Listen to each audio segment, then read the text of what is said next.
லோக்சபா தேர்தல் ஏப்ரல் 16 துவங்கும் என உத்தேசமாக தேதி நிர்ணயம் செய்து பணிகளை விரைவுபடுத்தும்படி மாநில தேர்தல் ஆணையாளருக்கு இந்திய தலைமை தேர்தல் ஆணையம் உத்தரவு செய்திருக்கிறது. தற்போதைய லோக்சபாவின் ஆயுட்காலம் மே மாதம் முடிகிறது. அதற்கு முன்னதாக தேர்தல் நடத்தி ஆக வேண்டும். இதற்காக கட்சிகள் தயாராகி வருகிறது.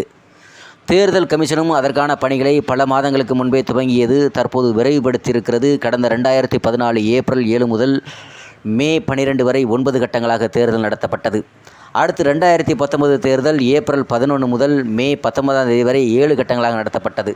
அதற்கான அறிவிப்பு மார்ச் 10 வெளியிடப்பட்டது. ஓட்டு எண்ணிக்கை மே 23 நடந்தது. கடந்த 2 தேர்தல்களைப் போலவே 18வது லோக்சபாக்கான தேர்தல் பல கட்டங்களாக நடக்க இருக்கிறது. முன்கூட்டியே நடக்கலாம் என ஊடகங்கள் வெளியாகின்றது. இந்நிலையில் புதுதில்லி தலைமை தேர்தல் அதிகாரி அலுவலகத்தில் சுற்றறிக்கையில் ஏப்ரல் 16ஆம் தேதியே உத்தேச தேர்தல் துவக்க நாளாக தேர்தல் ஆணையம் நிர்ணயம் செய்திருப்பது தெரிய வந்திருக்கிறது.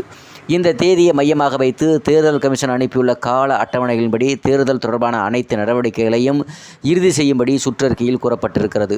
ஒரு நாள் அல்லது 2 நாட்களில் தேர்தல் நடத்தி முடிந்த காலம் முடிந்துவிட்டதால் இந்த முறையும் தேர்தல் பல கட்டங்களாக நடத்துவது தேர்தல் கமிஷன் பரிசீலனையில் உள்ளது.